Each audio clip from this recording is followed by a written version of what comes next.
அதாவது திருமண வாழ்க்கைக்கு பின்னால ஒரு கணவன் மனைவிக்கு இடையில ஒரு நிறைய அந்த பழைய உத்து பாதுகாக்கப்பட வேண்டுமாக இருந்தால் மனைவிட்டையும் கணவன்கிட்டையும் கடமையான வாழ்க்கையை தாண்டிய அர்ப்பணம் ஒன்று இருக்கணும்.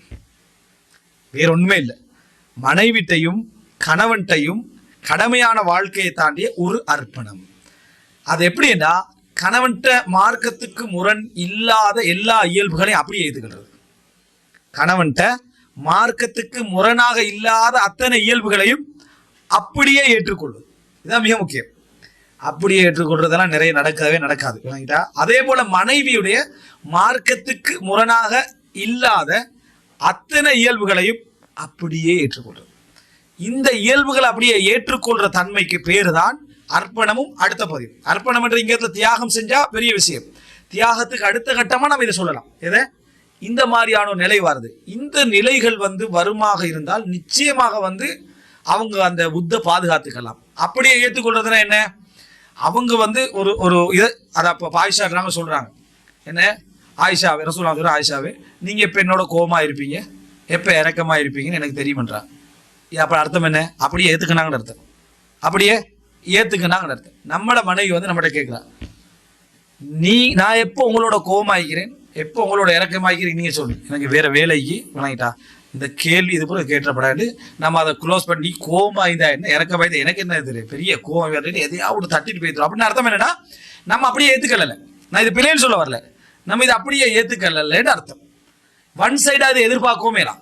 ஒன் சைடு எதிர்பார்க்கறா கணவன் என்னை அப்படியே ஏற்றுக்கொள்ள வேண்டும், நான் அவனை அப்படியெல்லாம் என்ன செய்ய மாட்டேன், ஏற்றுக்கொள்ள மாட்டேன்னா அதுவும் என்ன செய்ய நடக்காது. அப்போ முதலாவது கணவன் சைடு மனைவி சைட்லேருந்து ஒரு தியாகம் நடந்தா அது ஒரு சப்ஜெக்ட். தியாகம்ன்றது என்னென்னு விளங்கப்படுத்திட்டு, ரெண்டாவது கணவன் மனைவிக்கு இடையிலான ஒரு அதை அப்படியே ஏற்றுக்கொள்ளக்கூடிய தன்மை, மார்க்கத்துக்கு முரண் இல்லாத விஷயங்கள் அப்படியே ஏற்றுக்கொள்ளுது. அப்படி இருக்கிறாங்க நிறைய பேர். அந்த கணவனுக்கு ஊட்ட மாதிரி ஒரு திருப்தியான இடமிக்காது. ஏன்னா அந்த வீட்டில் அவன் நினைச்ச நேரம் வருவான், நினைச்ச நேரம் போவான், நினைத்த நேரம் நண்பர்கள் வருவார்கள், நினைத்த நேரம் மார்க்கத்துக்கு முறையில்லாம சொல்றேன், நினைத்த நண்பர்கள் போவாங்க, எப்போ போனாலும் விருந்திருக்கும், எப்போ போனாலும் கவனிப்பு இருக்கும், எப்போ போனாலும் இது இருந்திருக்கும். மனைவி அதை பத்தியான எந்த டிஸ்டர்பன்ஸும் இல்லாம இருக்கக்கூடிய நல்ல இந்த மாதிரி இருக்கக்கூடாது மனைவி எப்பயும் கணவன் செட் ஆகாட்டி, ஏன்னா அவன் அப்படி போயிடுவான். அதெல்லாம் அவன் உண்மையாக புரிந்து கொண்டு கணவனுக்கு தெரிஞ்சுட்டா இப்படி இருக்கிற சந்தர்ப்பத்தில் ஆணுக்கு எப்பயும் இஹ்திராம் கிடைக்கிற டைம்ல, கண்ணியமும் சுதந்திரம் கிடைக்கிற டைம்ல அவன் எப்போ என்ன செஞ்சிருவான், திரும்பி மனைவியுடைய விஷயத்துல என்ன செய்யும், முழு கவனம் உண்டு. அவனுக்கு இயற்கையாவே என்ன செய்யும், வர ஆரம்பிக்கும். நல்ல ஒரு கணவராக இருந்தா அவன் எப்பயும் வரலாம், எப்பயும் போகலாம், அதை பத்தி எந்த இதுவுமே அவனுக்கு என்ன செய்ய இருக்காது. இன்னும் சொல்ல போனா அல்லது மாமனார் விஷயத்துல வெற்றி பெற்ற பெண்கள்லாம் என்ன செய்யறாங்க இருக்கிறாங்க. அவங்க சொந்த அதாவது மகள்கிட்ட வீட்டுல இருக்கிறத மருமகள் என்ன தேடி தேடி தேடி தேடி போகக்கூடியவங்க இருக்கிறாங்க. அப்ப இதே மாதிரி அந்த பகுதியில அவங்க அதை என்ன நினைச்சிருவோம்னா, எனக்கு அவங்க அதாவது பகரமாக எனக்கு எது தந்தாலும் தரலாட்டியும் ஏண்ட பகுதியில் நான் இப்படி என்ன செஞ்சிடறேன் இருந்துடுறேன் இருந்தால், இந்த மாதிரி இடங்கள்ல கணவனுக்கு ஒரு மறுபரிகாரமாக எதுவும் கிடைக்காது விட்டாலும் கூட சில பாதிப்படையக்கூடிய இடங்கள்ல அவன் இந்த மனைவி சார்பா என்ன செஞ்சிருவான், நின்றுவான். இல்லை என்னைக்கு என்ன மனைவி நடந்து கொண்ட முறையில் ஒரு நாள் நான் இதில் என்ன செய்ய மாட்டேன், விட்டு கொடுக்க மாட்டேன். அப்படி ஒரு மனைவி கிடைக்காது அப்படின்ற லெவலில் உள்ள எத்தனையோ கணவன்மார் என்ன செய்யறாங்க இருக்கிறாங்க. அதுக்கு காரணம் இதுதான், ஒன்று தியாகம், ரெண்டாவது அவரை அப்படியே என்ன செய்யறது ஏற்றுக்கொள்றது. இன்னைக்கு இந்த அவரை அப்படியே ஏற்றுக்கொள்ளல் என்ற தன்மை இல்லாதனாலதான் புரிஞ்சுக்கொள்ள ட்ரை பண்றது. நான் இப்படித்தான் என்ன கேரக்டர் ஃபர்ஸ்ட்டுக்கே நான் சொல்லிடுறேன். ஏன்னா முதலாவது ஆரம்பம் மிக முக்கியம், எல்லா கேரக்டரும் அவன்கிட்ட கொட்டிடுறது. அதுக்கப்புறம் அவன் மனைவி கேரக்டரை சொல்ல இல்லாதே சரியா, அவன் நான் என்ன கேரக்டர் இப்படித்தான்னா அப்படியா அப்படின்னு இவன் என்ன செஞ்சு ஆரம்பிச்சுட்டு அவளை கேரக்டர் ஒன்றும் சொல்றது இல்லை. இப்படியே அட்ஜஸ்ட் பண்ணி போற மாதிரியான ஒரு இது அந்த இடத்துல இந்த ரெண்டாம் தரம்லாம் பேசக்கூடாது. அது மூணாவது நாலாவது தரத்துக்கு என்ன செஞ்சு போயிடும். ஸோ இந்த ரெண்டு பகுதியை எடுத்துட்டு மூணாவது பொறுப்புகள்ல தியாகத்தோடு நடந்து கொண்டான். பொறுப்புகள்ல பொறுப்பையும் தாண்டி நடந்து கொள்ள, பொறுப்புகளை தியாகத்தோட இல்லை, பொறுப்பையும் தாண்டி நடந்து கொள்ள. பொறுப்பையும் தாண்டி நடந்து கொள்ளன்னா அன்பு வெளிப்படும்.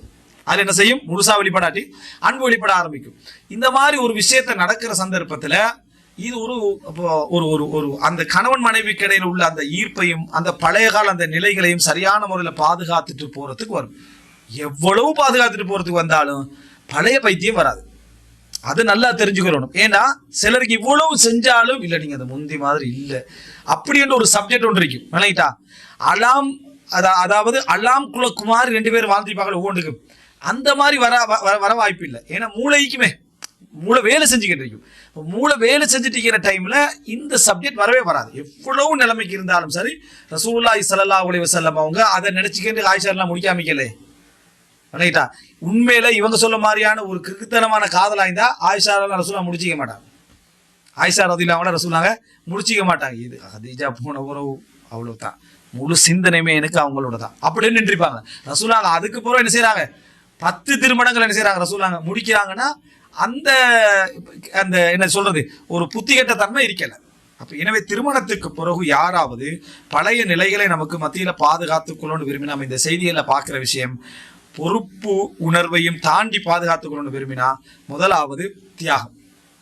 யாரோ ஒரு பகுதியில் ஒரு தியாகம் நடத்த, அல்லது அதுக்கு அடுத்த கட்டமாக உள்ள அதோட சேர்த்து அல்லது என்னடா அப்படியே ஏற்றுக்கொள்ளக்கூடிய தன்மை, அவங்களுடைய இதை அப்படியே நம்ம ஏற்றுக்கல, எதையும் விசாரிக்கிறல, எதையும் மாற்றிக்கொள்ள சொல்றல, எதையும் குறை வைக்கிறல, அப்படியே ஏற்றுக்கொள்ள சொல்ற தன்மை.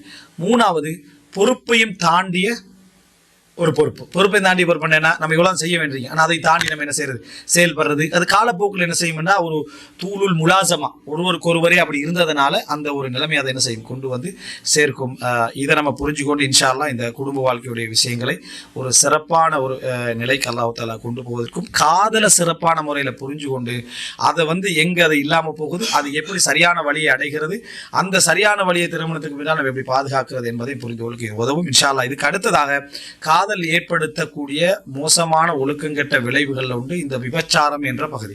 ஸோ இஸ்லாம் விபச்சாரம் என்ன சொல்லுது, மொழி ரீதியாக என்ன சொல்லுது, மார்க்க ரீதியாக என்ன சொல்லுது, தண்டனை ரீதியாக என்ன சொல்லுது, அந்த விபச்சாரத்தை ஒட்டிய சமூக ஒழுக்க ரீதியான குற்றங்கள் யாவை என்பதை பற்றி இன்ஷா அல்லாஹ் தொடர நம்ம பார்ப்போம்.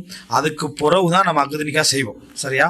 அதுக்கு பிறகுதான் அக்குதுனிக்கா என்ற பகுதிக்குள்ள நாம் என்ன செய்வோம் வருவோம். ஹாதா மா இந்தி வல் இல்மு இன்தல்லாஹ் வ அகூலு கௌலி ஹாதா வ அஸ்தக்ஃபிருல்லாஹ் லி வ லக்கும். வஸ்ஸலாமு அலைக்கும் வ ரஹ்மத்துல்லாஹி வ பரகாத்துஹு.